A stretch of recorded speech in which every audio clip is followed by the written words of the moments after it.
Se você tem dúvida no conteúdo de termoquímica, hoje eu estarei dando continuidade ao conteúdo que nós vimos na última aula, tá? Eu vou mostrar para vocês exatamente como a termoquímica é cobrada dentro das PSECs, as duas formas que são mais cobradas o conteúdo de termoquímica, então você tem que ficar por dentro dessa aula, beleza? Então já vem comigo e bora reagir à química!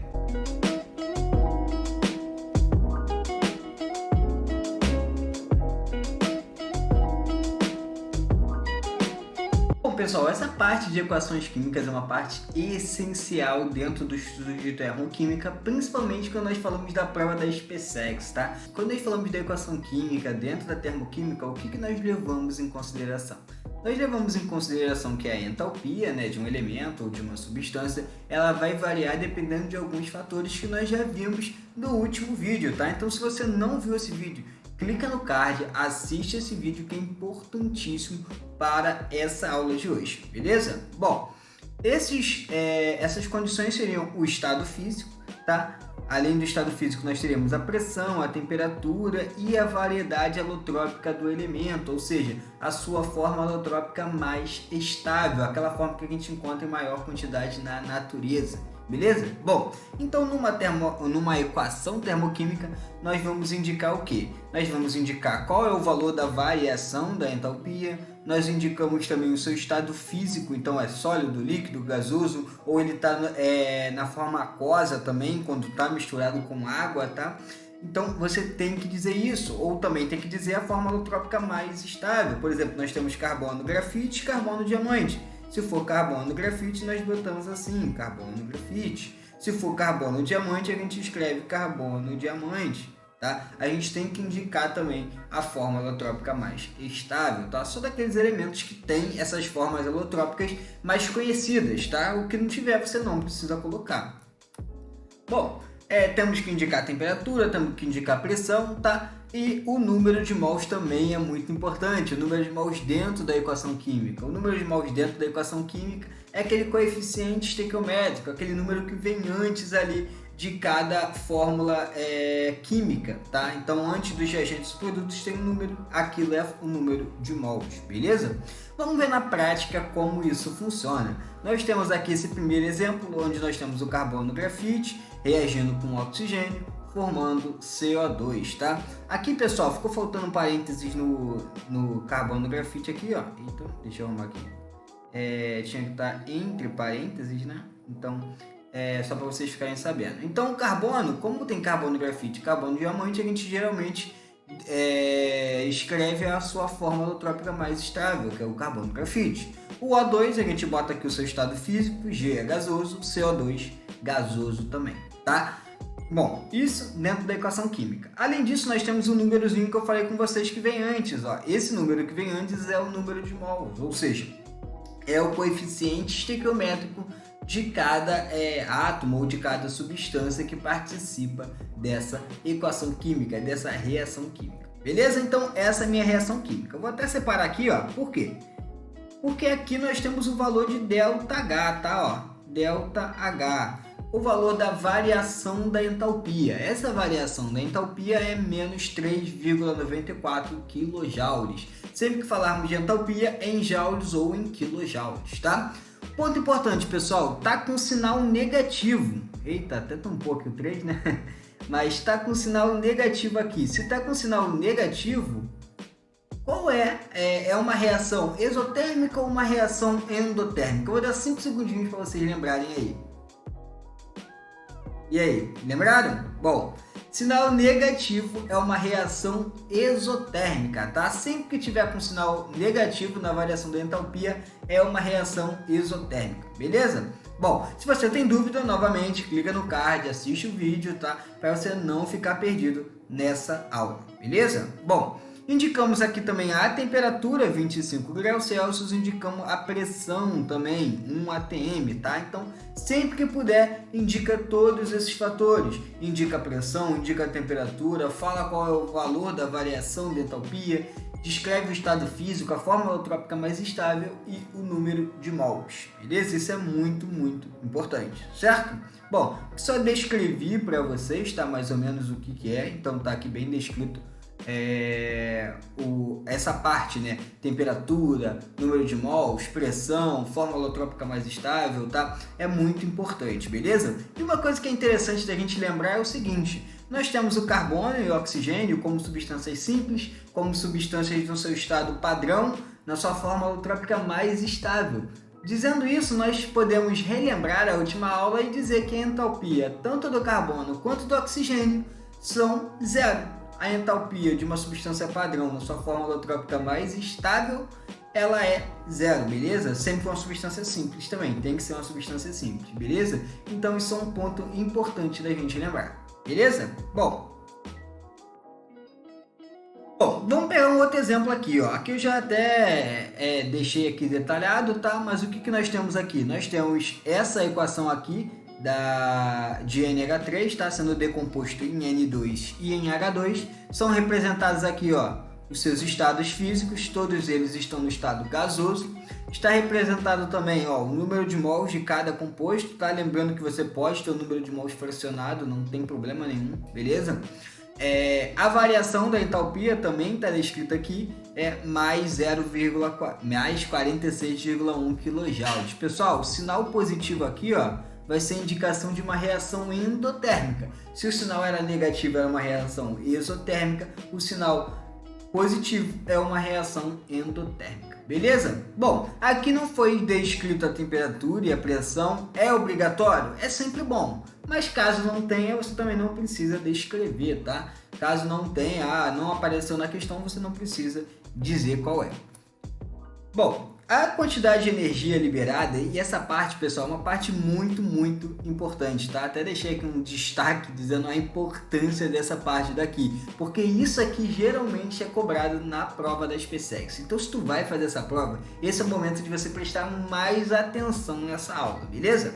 Bom, aqui nós temos que a quantidade de energia liberada ou consumida, ela é proporcional à quantidade das substâncias envolvidas. O que isso significa? Isso significa que aqui eu tenho a queima do do C3H8. Essa queima de C3H8 vai liberar exatamente 2046 kJ de energia, tá? Então a queima de 1 mol de C3H8 libera 2046 kJ de energia. Como eu sei isso? Olhando a equação química. Olha a equação química daqui. Olhando a equação química, nós podemos ver que nós temos exatamente 1 mol do C3H8.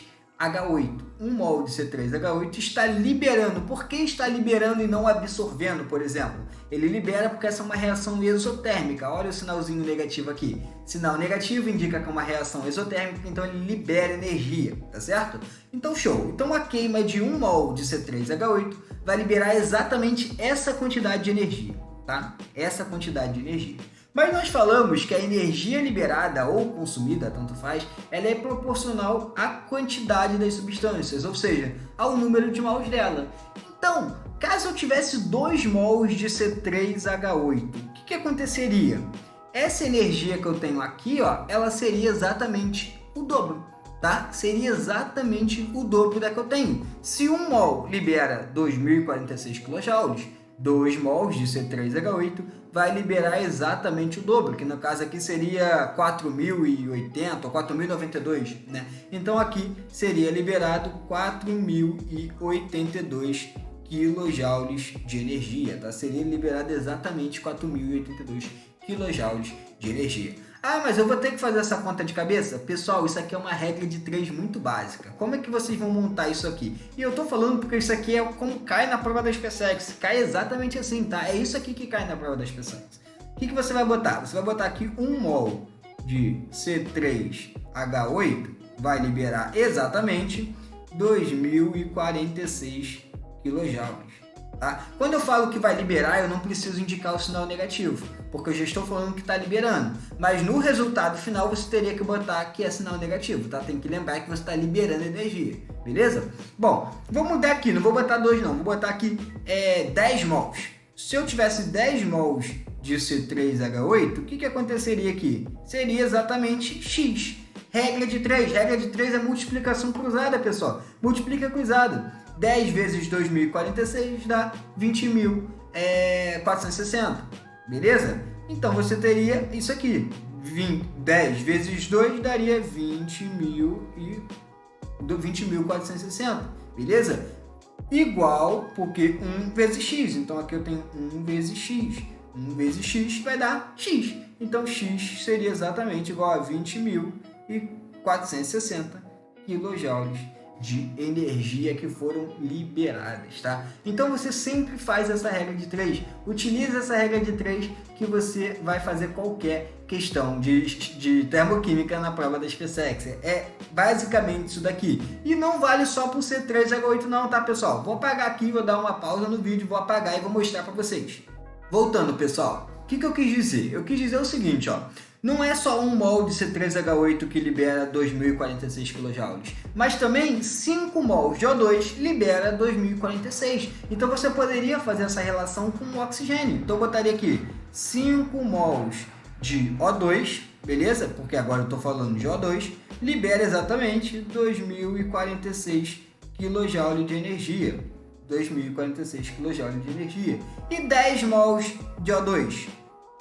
Quanto que vai liberar? Vai liberar x, regra de 3, multiplica cruzado, tá? Então você teria que x é igual a 10 vezes 2046 dividido por 5, beleza? Isso aqui dividido por 5. Aí eu vou simplificar aqui, 10 dividido por 5 vai dar 2, beleza? Então aqui é 2 vezes 2046, dá exatamente 4.092 kJ de energia, tá? Vale pro O2 também, beleza? Então, não vale só pro C3H8, vale pro O2 também, vale pro CO2, vale para água. Vou dar outra pausa e vou mostrar que também vale para os produtos, beleza? Bom, voltando. Agora, por exemplo, eu sei que para eu formar 3 mols de CO2, quanto de energia eu preciso? Eu preciso de 2.046. Então eu botei aqui 3 mols de CO2, ó, 3 mols de CO2, por isso que eu botei 3, porque o 3 está na frente do CO2. 3 mols de CO2 tá para 2046. Então se eu quisesse formar 10 mols de CO2, eu botaria aqui x. Regra de 3 novamente, resolve isso daqui. Também vale para água. Eu quero botar água aqui, ó, água. 4 mols de água, mas aqui a água é 4 mols, por isso que eu estou botando aqui, tá? Ó, 4 mols de água. Para formar 4 mols de água, quanto que eu preciso de energia? 2.046. Então 10 mols de água seria exatamente igual a x. Faz essa regra, essa multiplicação cruzada e você resolve, tá, pessoal? Não vou ficar resolvendo aqui porque senão vai ficar muito grande esse vídeo. Mas a ideia é sempre a mesma. Tanto nos reagentes quanto nos produtos, você sempre vai poder relacionar com a entalpia, com a variação da entalpia aqui, beleza? Isso é muito, muito importante. Beleza? Bom, pessoal, e quando nós falamos de variação de entalpia, nós levamos em consideração essas equações químicas, nós temos que entender outra questão, que é o seguinte. Utilizando como referência, né, o conceito de entalpia do estado padrão, ou seja, na condição padrão de pressão, temperatura, estado físico, forma alotrópica mais estável, levando isso em consideração, podemos determinar o valor da entalpia de um grande número de substâncias, além de calcular o valor da variação da entalpia numa infinidade de reações químicas. Acabamos de ver um exemplo de como nós podemos calcular a variação da entalpia em várias reações químicas aqui, beleza? Genericamente, nós podemos dizer que essa variação da entalpia é denominada de entalpia ou de calor de reação, beleza? Porém, é costume, né? A gente tem esse costume de atribuir alguns nomes específicos. A gente já viu, por exemplo, a entalpia de vaporização, entalpia de condensação, de liquefação, de solidificação. Já vimos alguns exemplos de mudança de nome dentro do estado físico. Só que não só no estado físico. Quando nós temos algumas reações específicas, nós damos o nome dessa reação específica dessa entalpia. Então, por exemplo, a entalpia de formação, entalpia de combustão, tem entalpia de neutralização, entre outros tipos, tá? Então, existem vários tipos que são importantes e que geralmente costumam cair em provas, tá? Então você tem que ficar atento nisso, tá? Então vamos estudar esses tipos diferentes de entalpia, beleza? Começando com a entalpia de formação, tipo assim, que é muito cobrado, tá? Bom, são denominadas reações de formação aquelas que ocorrem a partir da formação de um mol de uma substância a partir de uma substância simples no estado padrão. Então, qual é a condição necessária, específica, que eu preciso ter para acontecer a entalpia de formação? Eu tenho que formar 1 mol de uma substância. Vai ser formado no meu produto, ó, 1 mol de uma substância X. Não sei qual substância é essa, pode ser qualquer coisa, tá? E para que isso aconteça, eu tenho que ter aqui no meu reagente uma substância simples. O que é uma substância simples? É uma substância formada por apenas um único elemento e ela tem que estar no seu estado padrão, ou seja, temperatura 25 graus, pressão ATM, forma alotrópica mais estável, tá? E estado físico também. Beleza? Se não tiver nessas condições, eu não posso chamar de entalpia de formação. Tem que ter essas condições para ser chamado de entalpia de formação. Beleza? Bom, e a variação da entalpia nessas reações pode receber os seguintes nomes. Entalpia de formação, pode ser calor de formação, pode ser ΔH de formação ou entalpia padrão de formação. Tem vários nomes, você pode ver com essa variedade de nomes em questões, tá? Bom, e a entalpia de formação ela vai ser o calor liberado ou absorvido na formação de 1 mol de uma substância a partir de uma substância simples no estado padrão, ou seja, entalpia igual a zero. Toda substância simples no estado padrão, entalpia igual a zero. Bom, e aí, só para a gente relembrar, quais são as substâncias simples que nós temos? Nós temos H2, O2, carbono grafite, enxofre ortorrômbico, tá? É uma forma alotrópica do enxofre que é a mais estável, beleza?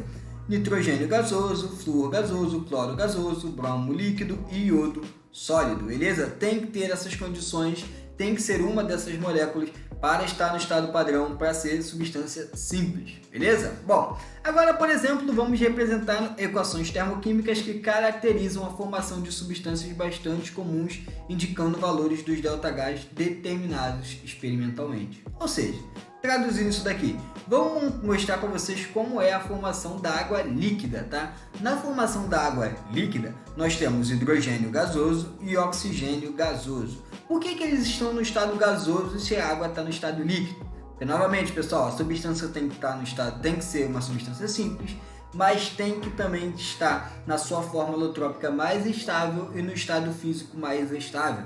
O estado físico mais estável, tanto do hidrogênio quanto do oxigênio, é gasoso, por isso que eles estão representados assim, beleza? Bom, e para que seja entalpia de formação, olha só quantos mols eu tenho que formar de H2, 1 mol, tá? Então, para eu formar 1 mol de H2, eu tenho que ter substâncias no estado, no seu estado físico e na sua forma alotrópica mais estável, e você também tem que ser substâncias simples, beleza? Bom, e aí para você formar isso aqui, você vai ter uma variação de entalpia de 2086 kJ por mol, menos 2086 kJ por mol. Significa que para eu formar água líquida, eu tenho que ter uma reação que é uma reação exotérmica, que irá liberar essa quantidade de energia, tá? Para o meio ambiente. Ela vai liberar essa quantidade de energia para o meio ambiente, beleza?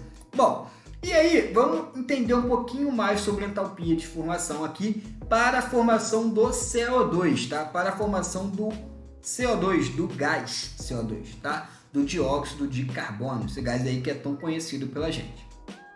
Para formar o CO2, nós temos que ter carbono grafite e nós temos que ter oxigênio gasoso, tá? Assim nós vamos formar o quê? 1 mol de CO2. Para formar 1 mol de CO2, eu tenho que ter aqui carbono grafite e oxigênio gasoso, tá? E essa reação de formação, ela também é uma reação exotérmica, uma reação que libera energia para acontecer, beleza? E relembrando como funciona um gráfico, o que nós temos aqui? Nós temos a entalpia dos nossos produtos aqui embaixo, ó. A entalpia do produto ela está embaixo, ela tem menor energia do que a entalpia dos reagentes. Por quê? Porque eu tenho uma reação exotérmica. Reação exotérmica, a entalpia dos produtos é menor do que a entalpia dos reagentes. A entalpia dos reagentes é zero, a entalpia dos produtos é negativa. Por isso ela é menor. E a reação, o caminho da reação é de cima para baixo, tá? Do carbono, grafite e oxigênio em direção ao CO2. Show? Não tem mistério aqui não, tá certo? Bom, como a gente sabe, tanto o carbono, grafite como o oxigênio, eles apresentam entalpia padrão igual a zero. Porque eles são substâncias simples, no estado padrão e na fórmula trópica mais estável, tá? Tô repetindo para vocês decorarem, isso aqui tem que estar, ó, gravado na cabeça de vocês, tá? Porque se vocês não decorarem, se vocês não entenderem isso daqui, já era. Vocês não vão conseguir compreender o restante da matéria, beleza? Qualquer dúvida, deixa nos comentários que eu fico muito satisfeito aqui, muito tranquilo em responder a vocês. Eu gosto bastante quando vocês perguntam, porque quando surgem dúvidas é que eu sei que vocês realmente estão compreendendo, vocês estão levando essa matéria mais a sério, tá? Então ficou com alguma dúvida? Deixa nos comentários que eu vou responder vocês, beleza?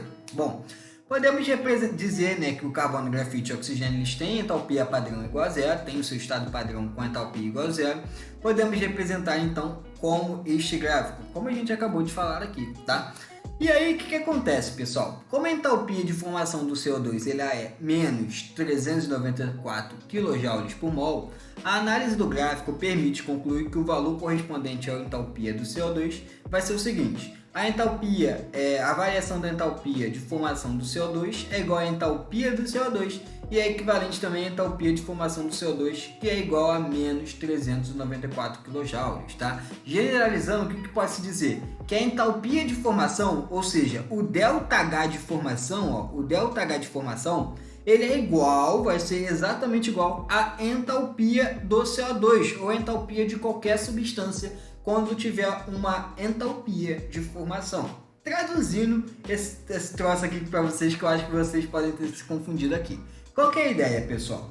Como a entalpia do carbono, grafite e do oxigênio ela é 0, 0, 0, a entalpia que nós calcularmos, a variação da entalpia que nós calcularmos, ou seja, menos 394 kJ, vai ser exatamente igual à entalpia de quem? A entalpia do meu produto. Quem é o meu produto? O CO2.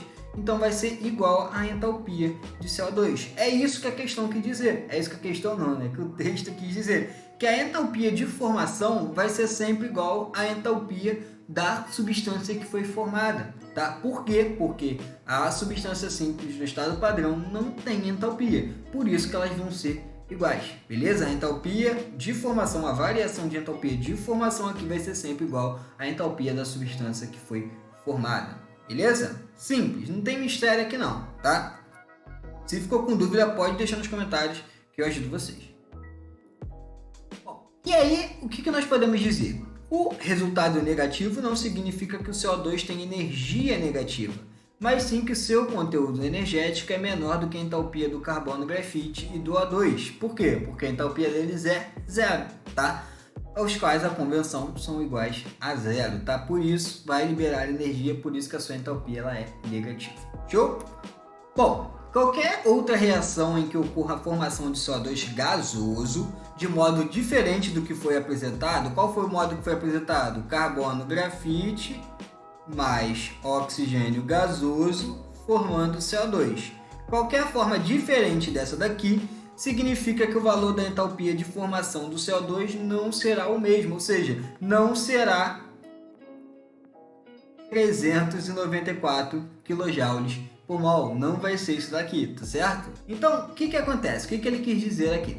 Ele quis dizer que se eu botar, por exemplo, carbono diamante, o carbono diamante ele não tem valor de entalpia igual a zero. Por quê? Porque ela não está na fórmula trópica mais estável. Como ele não está na fórmula trópica mais estável, o valor da variação da entalpia vai ser diferente. Olha só, aqui deu menos 395 e não menos 394, tá? Então o valor é diferente do valor da entalpia de formação, tá? A reação é diferente da variação da entalpia de formação. Não é entalpia de formação neste caso, tá? É somente uma reação onde você calculou lá a entalpia, tá? Então fiquem atentos com isso, por isso que eu falei, tem que entender essa questão do estado padrão, porque se não tiver, não é entalpia de formação, beleza?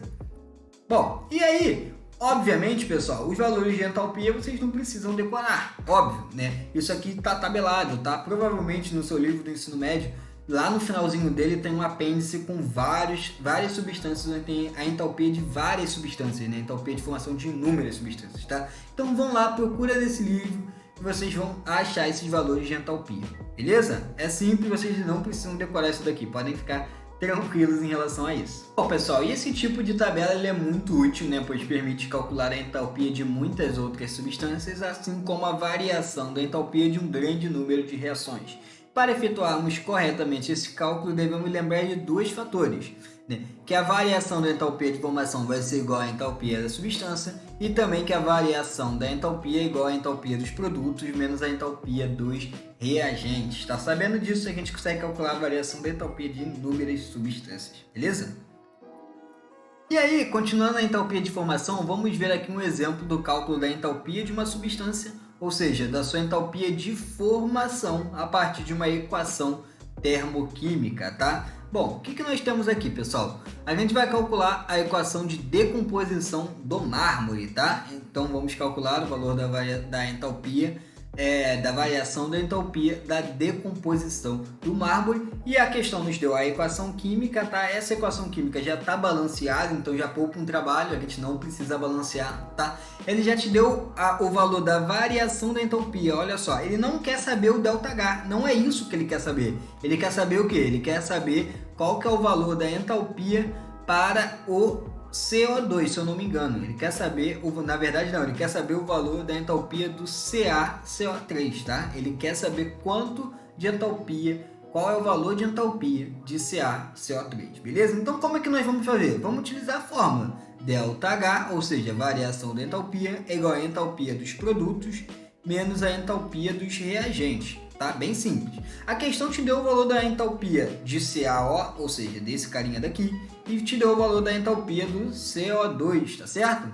Então é só botar na fórmula. ΔH é igual à entalpia dos meus produtos. Então vai ser, vou botar entre parênteses, pessoal, menos 635,5, vou fechar parênteses, mais menos 394. Vou botar até dois parênteses aqui, um aqui e um aqui, porque isso aqui é a entalpia dos meus dois produtos, beleza? Menos, porque de acordo com a fórmula, a entalpia dos produtos menos a entalpia dos reagentes. E quem é a entalpia dos meus reagentes? É o que eu quero descobrir. Então vai ser o ΔR, tá certo? Eu não botei aqui, eu vou até substituir, esse ΔH eu tenho o valor dele, ó, mais 177,5, então vou botar aqui, 177,5. Então, com isso aqui eu consigo calcular qual que é o valor da entalpia do meu CaCO3, do meu carbonato de cálcio, tá? Eu consigo calcular, é só resolver esses cálculos aqui que a gente resolve. Eu já fiz isso, tá no próximo slide, eu vou mostrar aqui para vocês, tá? Se não ficar perdendo muito tempo. Eu tenho aqui a nossa fórmula, como é que ficaria, tá? Menos 635,5, menos 394, você tem que calcular o valor da entalpia desse carinha daqui. Beleza? Jogaria na fórmula, variação da entalpia dos produtos menos reagentes, estaria aqui bonitinho, tá?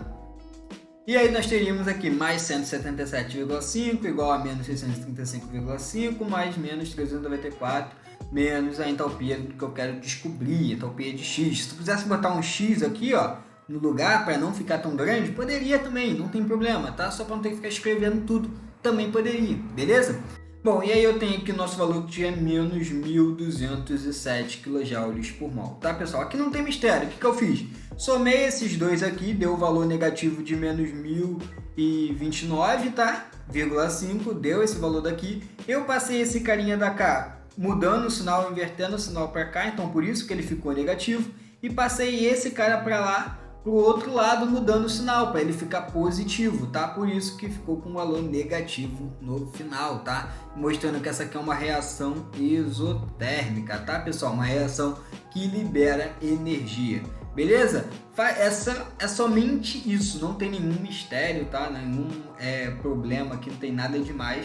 É somente fazer isso daqui que vocês conseguem resolver qualquer questão de entalpia de formação. Beleza?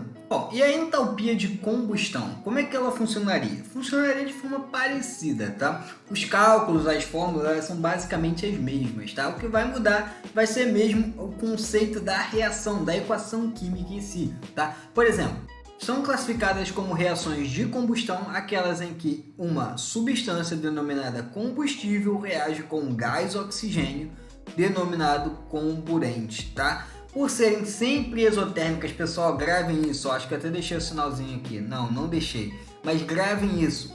Uma reação de combustão, ela é uma reação sempre exotérmica ou exotérmica. Ela sempre é uma reação exotérmica, sempre, ela sempre vai liberar energia. Pensa numa bomba, uma bomba é uma reação de combustão. O motor do carro ligando é uma reação de combustão, tá? Nós temos ali muita energia sendo liberada, tá? A gente consegue sentir essa energia na forma de calor.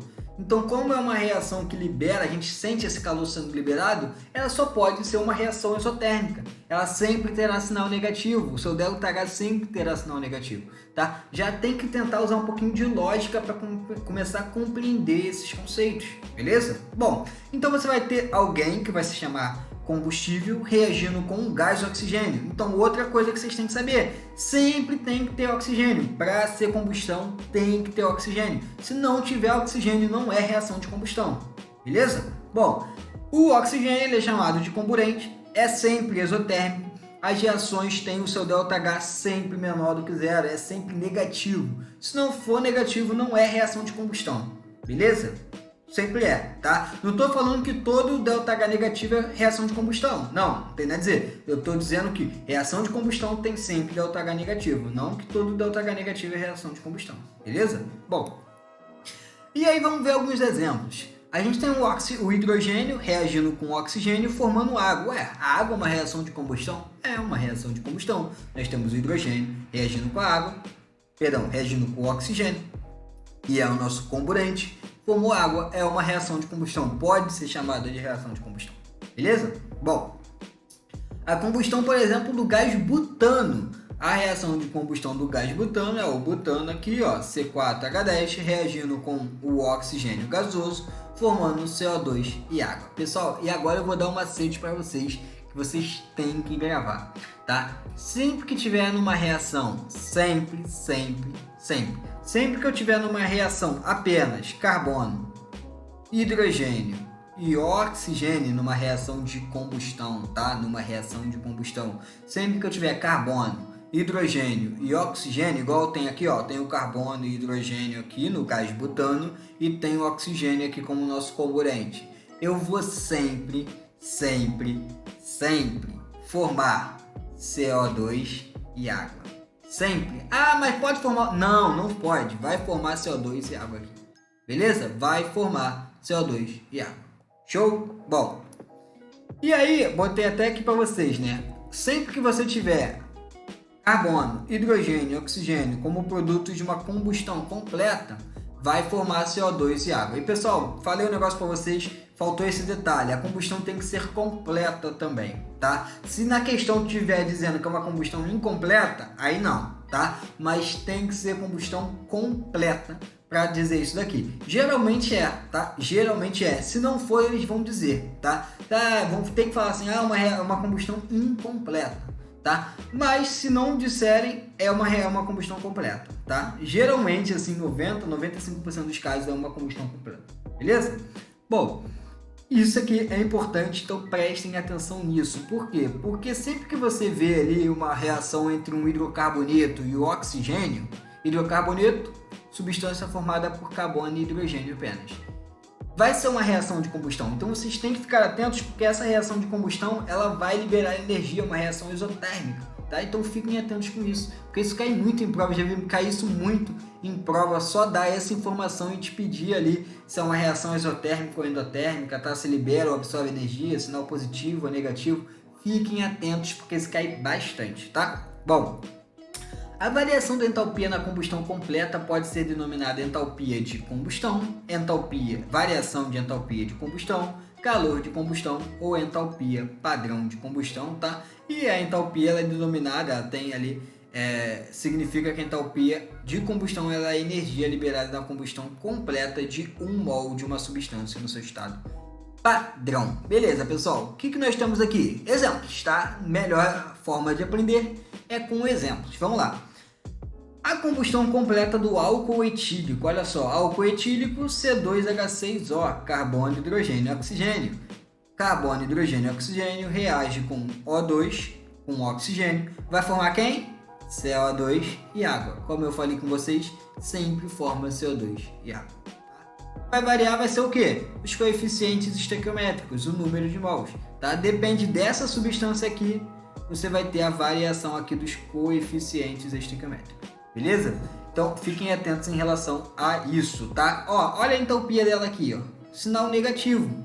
Se a entalpia tem sinal negativo, significa o quê? Significa que ela vai ter então um valor, ela é uma reação, melhor dizendo, né, exotérmica, tá certo? É uma reação exotérmica porque é uma combustão sempre exotérmica.